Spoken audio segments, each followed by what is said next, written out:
ভুগতে খেয়ে দেবে নবীজিকে পাইছি, সব নিয়ামত পাইয়া গেছে, ঠিক কিনা? সবে পেয়েছি তাই তো আমি গাই তোমার শান, রঘুমান ও গো রঘুমান, না চাইতে পেলাম আমি দয়া ও ফুরান। সকালে বলি আমিন। আমার ভাইরা, আমি বলছিলাম আল্লাহর হুকুমের প্রত্যেকটা কাজের নাম ইবাদত। প্রত্যেকটা কাজের নাম কি? আল্লাহ পাক রব্বুল আলামিন হুকুম করেছেন কুলু কাওলান সাদীদা, সত্য কথা বলো। ঈমানদার মুমিন মুসলমানের জন্য সত্য কথা বলাটা হচ্ছে ফরজ। এই ফরজের ওয়াক্ত কয়টা? কোন ওয়াক্ত নাই। এই ফরজ সপ্তাহে কয় দিন? নির্দিষ্ট কোন দিন নাই। এই ফরজ বছরে কয় মাস? নির্দিষ্ট কোন মাস নাই। এই ফরজ জীবনে কয়বার? নির্দিষ্ট কোন বার নাই। 24 ঘন্টার জন্য আল্লাহ পাক ঈমানদারের উপর সত্য কথা বলাকে ফরজ করে দিয়েছেন। সুবহানাল্লাহ। 24 ঘন্টার জন্য সত্য কথা বলা ফরজ। আপনি বলতে পারবেন না ফজরের সময় আমি একবার সত্য বলবো, জোহরের সময় আমি একবার সত্য বলবো, আসরের সময় একবার সত্য বলবো, মাগরিব এশার সময় 2 বার সত্য বলবো, এরকম বলার কোনো সুযোগ নাই। আপনি বলতে পারবেন না আমি আমার বউয়ের সাথে সত্য কথা বলবো আর গ্রামের মানুষের সাথে মিথ্যা, গ্রামের মানুষের সাথে সত্য বলবো, সমাজের মানুষের সাথে মিথ্যা, সমাজের মানুষের সাথে সত্য বলবো, রাজনৈতিক বক্তব্য দিতে যাই মিথ্যা, এর কোন ইজাজত নাই, সুযোগ নাই। আছে? আওয়াজ করে বলেন আছে? 24 ঘন্টার ফরজ ইবাদত সত্য কথা বলা। 24 ঘন্টার ফরজ ইবাদত কি? কথা বলেন। সত্য কথা। আমরা তো মনে করতেছি 5 বার নামাজ পড়ছি, শেষ কামাই দিছি। 22 ঘন্টাতে তুমি এখানে মিথ্যা কথা বলতেছি, ওইখানে যে ধান্দাবাজি করতেছো, ওইখানে যে সুদের কারবার করতেছো, ওইখানে যে হারাম ব্যবসা করতেছো, ওইখানে যে আরেকজনকে ঠকিয়া ব্রেন ওয়াশ কইরা ব্ল্যাকমেল কইরা খাওয়াইতেছো, ওইখানে আরেকজনের জমি আত্মসাৎ করতেছো, এটা কার ইবাদত করতেছো? 5 লাখের তো হিসাব দিতে পারবে, এটা তো এটা ঠিক আছে ভাই। 22 ঘন্টার হিসাব দিবা কেন? না 22 ঘন্টা তোমার মাপ আল্লাহ পাক মাফ করে দিয়েছেন। 22 ঘন্টা এরকম মাফ করে দিলে আমি কি করতাম আমি জানি। আপনাদের থেকে আমরা বেশি করতে পারতাম, আমরা তো পারি না, আমাদের হাত পা বাঁধা। কোরআন শরীফ একটু পড়ছি, হাদিস শরীফ একটু পড়ছি, এই জন্য হাত পা বাঁধা করতে পারি না। এলে আপনারা কি করেন? আপনাদের থেকে আমরা সব কাজে ভাগ পেয়ে যাই। কোনটাই আমাদেরকে পিছনে ফেলাইছেন আপনারা? সুদের ব্যবসা 1 নম্বর হইতাম, ঘুষের কারবারে 1 নম্বর, জিনার কারবারে 1 নম্বর। নাউজুবিল্লাহ কম। যদি আল্লাহ এগুলাকে জায়েজ করে দিয়েছেন, 22 ঘন্টা যদি জায়েজ করে দিতেন, আপনারা তো দায়িত্ব নিয়ে নিছেন। 22 ঘন্টার হিসাব কার কাছে দিতে হবে? সত্য কথা বলা কয় ঘন্টার খরচ? 24 ঘন্টা। কথা কোন না? 24 ঘন্টা। হালাল খাওয়া কয় ঘন্টার খরচ? 24। কোনো ওয়াক নাই। রাত্রে 4টার সময় খাইছেন, তাইলে একটু মদ খেয়ে নেই, হবে না। হালাল খাইতে হবে। রাত্রে 4টার সময় খাইলে কি খাইতে হবে? কথা কোন না?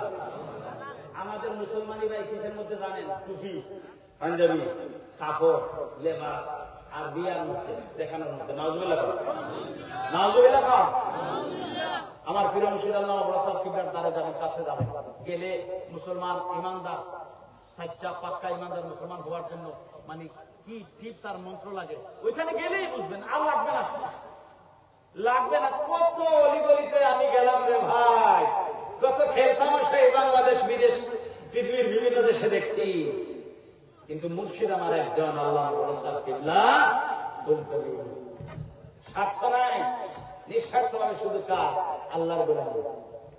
24 ঘন্টার কাজ, 2 ঘন্টায় ইবাদত করে 22 ঘন্টা ভালাই দেন না, 22 ঘন্টা 24 ঘন্টা কাজ করেন। আলহামদুলিল্লাহ। জান, আমি তো বললাম, আমি তো আমার বলা তো মিস হইতে পারে, মিস হইতে পারে না। আমার বলা যে মিথ্যা হবে, আপনি মিথ্যা বলছি, এটা মিথ্যা বলা, মিথ্যা বলেছি, এটা সাব্যস্ত করার জন্য আপনার ওইখানে যাওয়ার দরকার। আমি যে মিথ্যা বলছি এটা সাব্যস্ত করার জন্য আপনার ওইখানে যাওয়ার দরকার হইতে পারে। আমি মিথ্যা বলছি, আপনি যান, যাওয়ার পরে এসে আমাকে বলেন কেন যাবেন, বলবো। কেন যাবেন এই কথা বলবো নাকি? আল্লাহর হুকুম, আল্লাহর অর্ডার, আল্লাহর অর্ডারে কাজ করা কি জোরে কর না। এখন আল্লাহ অর্ডার দিয়ে দিচ্ছেন কোরআনে লেখা আছে, এটা বলে দেবো। আল্লাহ পাক বলেন ওয়াকুনু মা'আস সাদিকিন, তোমরা সত্যবাদীদের সঙ্গী হও। তাহলে সত্যবাদীদের সঙ্গে হওয়া ফরজ, সত্যবাদীদের সঙ্গে হওয়া জোরে করে আল্লাহর হুকুমের প্রত্যেকটা কাজ করা কি ফরজ। দুনিয়ার কোন মৌলবী এই কথা করতে পারবে না। বলছি সত্যবাদীদের সঙ্গে হওয়া ফরজ, সঙ্গে হওয়া কি ফরজ। এখন তুমি আরেকজনের সাথে বন্ধুত্ব করবে, সত্যবাদীর সাথে বন্ধুত্ব করা তোমার জন্য ফরজ। কথা বুঝতে পারছেন? এই হুকুম কার? দেখি সত্যবাদীদের সঙ্গে হও। এখন তুমি মুসলমান বন্ধুত্ব করছো সূত্রের সাথে, তুমি মুসলমান বন্ধুত্ব করছো বাইজেনের সাথে, তুমি মুসলমান বন্ধুত্ব করছো মুদির সাথে, তুমি মুসলমান বন্ধুত্ব করছো কাফিরের সাথে, তুমি মুসলমান বন্ধুত্ব করছো মুশরিকের সাথে। মানে তুমি আল্লাহর হুকুমের খেলাফ করেছো, আল্লাহর হুকুমের খেলাফ করেছো, আল্লাহর হুকুমের কয়েকটা ধরেছো আর গুরুত্বপূর্ণ 24 ঘন্টাটা ছেড়ে দিছো। এখন শয়তান তোমার গালে আছে, মগজে আছে, কলবে আছে। ওয়াসওয়াস আল্লাযী ইউওয়াসওয়াসু ফি সুদুরিন নাস, তোমার বুকের ভিতরে ঢুকে পড়ছে, তার আসন এখানে নির্দিষ্ট করে ফেলছে। তুমি তো বন্ধুত্ব করছো, শয়তান কয় মারহাবা, আরো আগে যা, এখন যাইয়া তুই ট্রাম্পের সাথে কর, এখন যাইয়া তুই পুতিনের সাথে কর, এখন যাইয়া তুই ওই যে কি বিল ক্লিন্টনের সাথে কর, এখন যাইয়া মোদির সাথে কর। একটা বলটা সে শুধু বলবে যা সামনে যা, আমি আছি তোর পিছনে, কেউ নাই, আমি একাই 100, মানে আমি 1 লাখ জনের রূপ ধরতে পারি, তুই সামনে যা। আমি শয়তানের বাসাতে আগে যাইতেছি, কোথায় যাইতেছি? কাফিরের সাথে বন্ধুত্ব করার জন্য। নাউযুবিল্লাহ। সে কি আল্লাহর হুকুম মানছে? হ্যাঁ, আল্লাহর হুকুম মানে নাই। আমি মিথ্যা বলছি, আল্লাহর হুকুম কি মানছি? আল্লাহর হুকুম নামাজ পড়া আমি পড়ি, আল্লাহর হুকুম সত্য বলো, আমি মিথ্যা বলি, হুকুম মানছি? ঠিক হওয়ার দরকার আছে না ভাই? সবাই কোন আমাদের ঠিক হওয়ার দরকার আছে নি? হাত উঠে এখন ঠিক হওয়ার দরকার আছে নি? কখনো মিথ্যা বলবো না, কখনো মিথ্যা বলবো এতে যদি মরণ হয়ে যায় মরণ হবে, মিথ্যা বলবো না। উম্মুল খাতিয়া, উম্মুল খাতিয়া বলা হয়েছে মিথ্যা কথা সব গুনার মা, সব গুনার।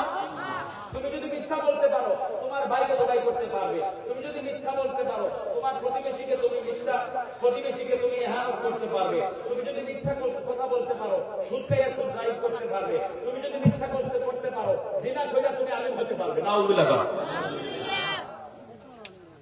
আলিমের রূপ দেখাতে পারো, মিথ্যা কথা বলতে পারবে। একদম সব গুনার মা বলা হয়েছে মিথ্যা কথা বলা। আমরা মিথ্যা বলবো না। আল্লাহ পাক এই মাহফিল থেকে, আমি আজকের মাহফিলে আগে বলেছি কিছু শিক্ষার জন্য আমার কথা হচ্ছে ও বুদু রব্বাকুম, রবের ইবাদত করো। আমি আজকে নামাজের ওয়াজ করি নাই, আজকে আমি এতাআতে রাসূলের ওয়াজ করি নাই, নাইলে রাসূলের এতাআত সাহাবাগণ কিভাবে করেছেন আমি এটা বলতাম, নামাজ সাহাবাগণ কিভাবে করেছেন, আউলিয়াগণ কিভাবে করেছেন আমি বলতাম। আমি সংক্ষেপে ওইটা বলেছি। আমার মূল উদ্দেশ্য হলো একই কথা বলবো। আল্লাহ পাক 24 ঘন্টার জন্য আমাদেরকে ইবাদত দিয়েছেন, হুকুম দিয়েছেন, কুলু কাওলান সাদীদা। তুমি যে কোনো ক্ষেত্রে কথা বলো, পরিবারের ক্ষেত্রে, সমাজের ক্ষেত্রে, গ্রামের লোকের ক্ষেত্রে, রাজনীতির ক্ষেত্রে, অর্থনীতির ক্ষেত্রে, সব ক্ষেত্রে তোমাকে সত্য কথা বলতে হবে। ব্যবসায়িক ক্ষেত্রে কথা বলো, তোমাকে সত্য কথা বলতে হবে। যতক্ষণ না তুমি সত্যবাদী না হয়েছো ততক্ষণ না পর্যন্ত ইমানদার হতে পারবে না, মুসলমান হতে পারবে না। মুসলমানরা মিথ্যা কথা বলে না। শুনেন, দুঃখ কোন জায়গায় হয়ে জানেননি? কেন আমি এত অ্যাগ্রেসিভ বা এত রাগান্বিত আপনারা হয়তো বুঝতে পারতেছেন না। আমার রাগান্বিত হওয়ার কারণ বেশি কি জানেন? আমার ভাইয়েরা ওই রূপে থাকে, আপনাদের অনেকের ছেলে সন্তানেরা এই রূপে থাকে না, পালানো থাকে না। তো আয়েশা কি ওয়াজ করে জানেন? ওয়াজ করে যে তোমাদের এখানে শুধু মিশা কথা করে, সুইসাইড করে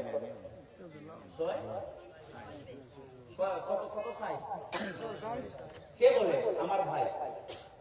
আমার ভাই ইউরোপে থাকে, ইউরোপ থেকে এসে বলতেছে গ্রামের মানুষ শুধু সুইসাইড করে, তোমাদের মহল্লা ও আগের মানুষ শুধু সুইসাইড করে। কে বলতেছে? আমার ভাই। সে কোথায় থাকে? ইউরোপে। ইউরোপ মুসলমানের দেশ না, বর্তমানে কাফিরের দেশ। জোরে কোন কাফিরের দেশ না মুসলমানের দেশ? কাফিরের দেশ থেকে সে সত্য কথা বলা শিখে আইছে।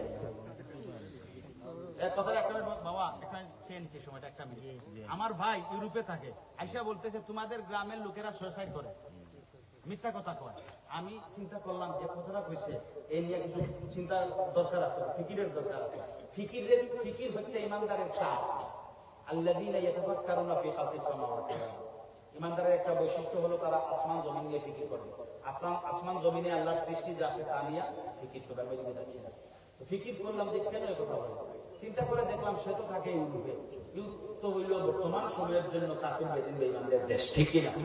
তো আমার ভাই তো মুসলমানের একটা, আমাদের এক বাবার ঘর থেকে জন্ম হয়েছে, এক মায়ের ঘর থেকে আইসি আমরা স্যার। তাহলে ভাইটা আইসা কয় যে তোমাদের গ্রামের লোকেরা তো সুইসাইড করে, মিশা কথা। আমি চিন্তা করলাম যে সে সত্যবাদী হইল কই থেকে, মক্কা শরীফ থেকে হয়েছে না মদিনা শরীফ না, দেখলাম সেটা ইউরোপে থাকে। কাফিরের দেশ থেকে সত্যবাদী হইয়া আইসা আইসা 90% মুসলমানের দেশে আমার গ্রামের মুসলমান ভাইদেরকে বলতেছে সুইসাইড করে। আমাদের আর লজ্জার কোন শেষ সীমানা আছে না। কথা বুঝেন না, কথা বুঝেন না, ওয়াজ এটাই, এগুলি ওয়াজ। আমাদের লজ্জার কোন শেষ আছে না, এই শেষ ওয়াজ। আমরা মিথ্যা বলবো না। আমার ভাইটা বাংলাদেশ থেকে যাওয়ার পরে বলবে না, মুসলমানের আমার দেশ, আমার গ্রাম আদর্শ গ্রাম, ঠিক কি না? এই কথাটা আমার ওয়াজ শেষ। আমরা যেন ঐক্যবদ্ধ ভাবে আল্লাহর দ্বীনকে ধরে রাখতে পারি, যেভাবে আল্লাহ তাআলা হুকুম করেছেন, ইয়াতাসিমু বিহাবলিল্লাহি জামিআন ওয়া লা তাফাররাকু। ঐক্যবদ্ধ ভাবে যেন ধরে রাখতে পারি। এই মাহফিল আগামীতে চলবে, আপনারা চান কি চান না? আমার ভাইরা, আপনারা খুব কম সময় একটু সাহায্য করেন মাহফিল চালানোর জন্য। ইনশাআল্লাহ মুহাক্কিক উলামায়ে কেরাম আগামীতে আসবেন, আপনাদেরকে দ্বীন